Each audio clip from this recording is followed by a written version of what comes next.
अब क्या बताते हैं, उस परमात्मा के पाने की विधि बता रहे हैं।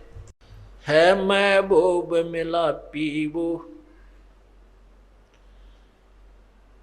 निकट रहंदा बिछुड़ न जांदा। है महबूब मिला पीवो, सैंस 2100 दम है। सैंस 2100 दम है, नाभ नासिका मा पीवो। श्वास उश्वास मध्य बसत है, जिन ये थापना था पीवो। सुरत नरत मन पवन समोवो, जपले अजप्पा जा पीवो।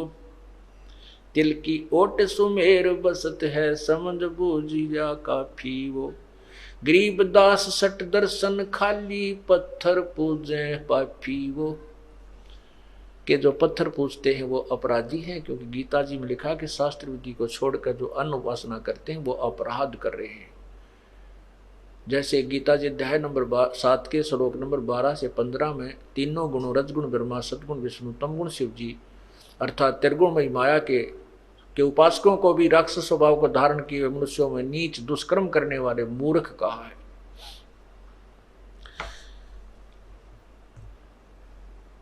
तो क्या बताते हैं, सुरत नर से परख न आवे, है महबूब सरोवाहो। जब तक हम सतनाम और सारनाम की प्राप्ति नहीं करेंगे तब तक परमात्मा के दर्शन नहीं होंगे। कैसे होंगे? द्वार बार घर छाड़ गए हैं, जाब से बन खोआ वो। भेख बनाए बहे बहुरंगी, कीना बहुत अब हुआ वो। कि जिन्होंने घर भी त्याग दिया, बनखंड में जाके जंगल में जाके गुफा भी बना ली, और किसी विशेष परंपरा में जाके उसने भेष भी ले लिया, अलग से कोई वेशभूषा बोलते हैं, जैसे कोई गिरी है, कोई पुरी है, कोई नागा है, कोई गुड़े, इस तरह उसकी अपनी वेशभूषा, कोई वैष्णव है, ऐसी वेशभूषा भी बना ली। और कामी करो दी बंग मंझारा, छाड्या लोभ न मोवा वो है। कामी क्रोधी बंग मंझारा, छाड्या लोभ न मोहाओ। एक समय गोपीचंद जो था, वो भर्तृ जो था वो राजा था। गोपीचंद और भर्तृ ये दो गोरखनाथ जी के शिष्य थे, और इन्होंने घर भी त्याग दिया, राज्य भी त्याग दिया। एक दिन भर्तृ जी, चांदनी रात्रि थी, चांदनी रात्रि में रात के समय जा रहा था, सफर कर रहा था, यात्रा कर रहा था अकेला, और उसके साथ भर्तृ भी, गोपीचंद भी था, वो पीछे था। अब भर्तृ जा रहा तो आगे किसी ने पान खा के थूक रखा था, अच्छा बुलबुला सा हो रहा था उसका, और चांद की चांदनी में प्रकाश में वो ऐसा चमका था जैसे लाल हो। अब उसने देखा गोपीचंद भर्तृ पीछे, गोपीचंद पीछे रह गया, बाथरूम करने लग गया, पेशाब करने लगा, वो बैठ गया। उसने देखा और उसने सोचा लाल है कि, उसने ठहठाया नहीं, हाथ मारा, सारा दस गया। उधर से भर्तृ गोपीचंद का ध्यान पड़ गया, क्या मिल गया महात्मा जी? ने बोला मेरे कर्म मिल गए, मेरे कर्म मिल गए, मैंने सोचा था लाल है, यो मेरा हाथ दस गया, थूक मेरे तरह के। तो परमात्मा यहाँ कहते हैं घर भी त्याग दिया और लोभ फिर भी ना छूटा, लाल पर टूट के पड़ गया, लाल समझ गया, वो थूक ठा लिया अंधेरे में। तो यहाँ कहते हैं कामी क्रोधी बंग मंझारा, छोड़ा लाभ लोभ न मोहा वो। पिता विवेक अक्षमासी, माता जिन दूर किया दिल द्रोहा वो। मांडा खेत नेत जस गाँव, सतगुर पकड़ा लोवा हो। 14 भवन गवन सब छूटे, दिल ही अंदर जोया वो। है निज धाम दरस दिल माही, करम भरम सब खोया वो। सिज्जा अदर सिंहासन अवगत, तुरिया पुद में सोया वो। अनहद तारी लगी हमारी, उजू अकल से धोया हो। अनहद तारी, तारी माने लौ, और अनहद माने अखंड, यानी हर समय उस परमात्मा की ही का ही चिंतन बना रहे, उसी की लगन लगी रहे, उसको अनहद तारी कहते हैं, जो कभी खंड ना हो। अब क्या कहते हैं कि बिना प्रेम पावे नहीं, चाहे कोट समाधि ला। परमात्मा के प्रति जब तक हमारी आत्मा नहीं खिंचेगी, यानी उसमें प्रेम नहीं होगा, प्रभु नहीं मिलेगा। और फिर उसके साथ बताते हैं कि छिन घटे छिन बढ़े, छिन चढ़े छिन उतरे, सो तो प्रेम ने कहावे, और अघट प्रेम पिंजर बसे, प्रेम कहावे सोई। जैसे थोड़ी सी देर में तो भाव बन गया, थोड़ी सी देर में फिर उसे हो गए कोनी रुचि रही, तो ये कहते हैं अभी सच्चा लगन पूरी प्रेम तेरा, अखंड अनहद तारी नहीं लगी तेरी अभी। छिन चढ़े छिन उतरे, सो तो प्रेम ना कहावे, और अघट प्रेम जो कभी ना घटने वाला, कभी कम न होने वाला जो प्रेम शरीर में बस जाएगा, तो प्रेम कहावे सोई।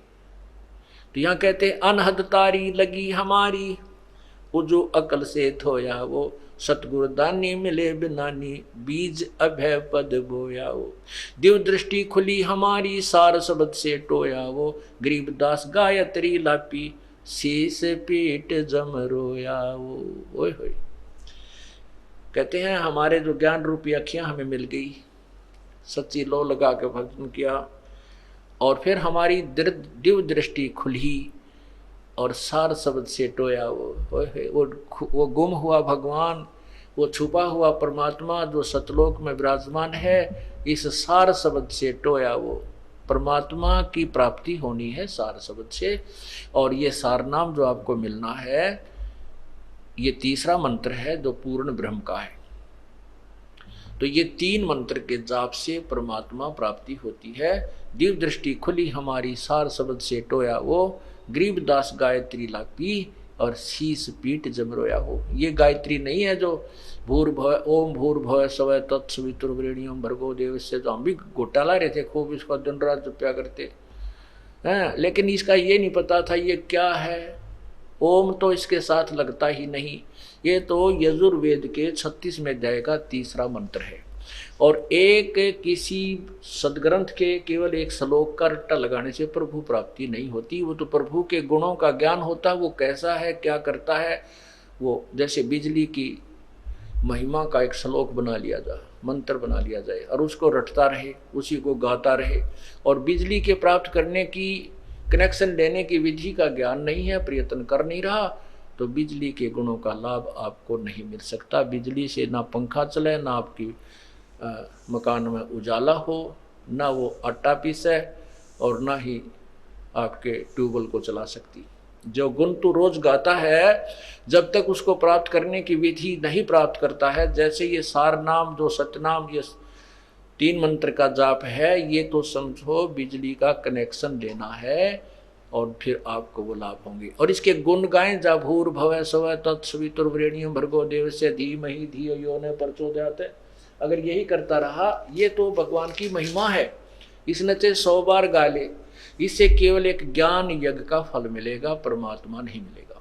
यज्ञ का फल है, जैसे परमात्मा की वाणी, चाहे गीता जी की वाणी पढ़ो, चाहे वेदों की पढ़ो, इसके लेवल की जो लाभ है वो मिलेगा। और चाहे गरीबदास साहिब की वाणी पढ़ो, चाहे कबीर साहिब की वाणी पढ़ो, चाहे नानक साहिब की वाणी पढ़ो, ये परमात्मा से परिचित संत या परमात्मा की अपने मुखारविंद से बोली हुई वाणी है। इनसे भी केवल ज्ञान यज्ञ का ही लाभ मिलेगा, परमात्मा मिलेगा इस 3 मंत्र से। ये देखिएगा यजुर्वेद अध्याय नंबर 36 का मंत्र 3, ये गायत्री मंत्र कहा जाता था, जबकि गायत्री मंत्र वालों को ये नहीं मालूम था, गायत्री मंत्र का डंडोरा पीटने वालों को ये नहीं मालूम था, ये तुम क्या बता रहे हो, ये कहाँ से ग्रहण हुआ, आज तक किसी को पता नहीं था। और ये यजुर्वेद के 36वें अध्याय का तीसरा मंत्र है। ये देखिए 36वें अध्याय का तीसरा मंत्र है। ये है 63वां अध्याय, 63वां अध्याय, 36वां अध्याय। ये नीचे देखो, यहां है, इसका ये तीसरा मंत्र है, ये वाला।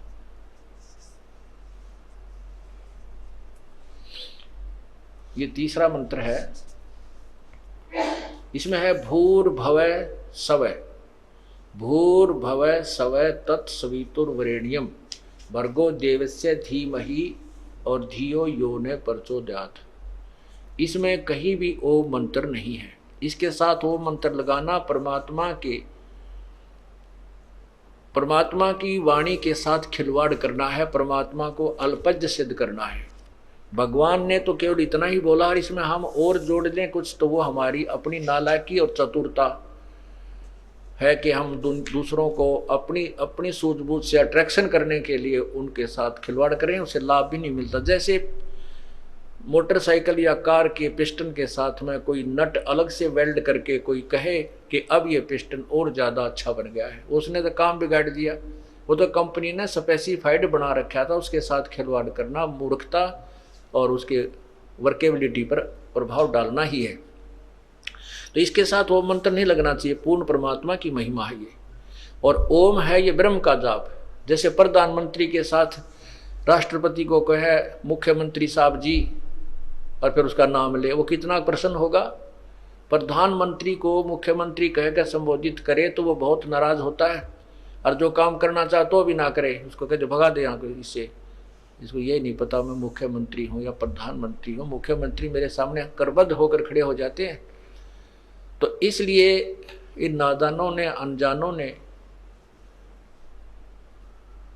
ओम शब्द इसके साथ लगा करके भगवान की वाणी का अपमान किया हुआ, इससे कोई लाभ नहीं मिला। तो अब कौन सी गायत्री लापनी हमने? गायत्री का अर्थ होता है परमात्मा को हृदय से, जैसे किसी के इकलौते पुत्र की मौत हो जाती है, किसी की पत्नी की मौत हो जाती है, किसी के पति की मौत हो जाती है, और फिर वो कैसे लाप करता है, ऐसे गायत्री लाप करना होता। परमात्मा को इस कसक से याद करना होता है, जैसे वो उसके वियोग में और रो भी रहा है, उसको याद भी कर रहा है। कहते हैं गरीबदास गायत्री लापी, हमने उस परमात्मा की ऐसे सच्चे दिल से, सच्ची श्रद्धा से भजन किया उस मंत्र का, फिर शीस पीट जम रोया वो, यू काल अपने सर ने पीट पीट कर रोने लगा कि यूं तो गया मेरे हाथ से, हम पार हो गए। तो इस प्रकार हम परमात्मा प्राप्ति करेंगे। बोलो सतगुरुदेव की जय।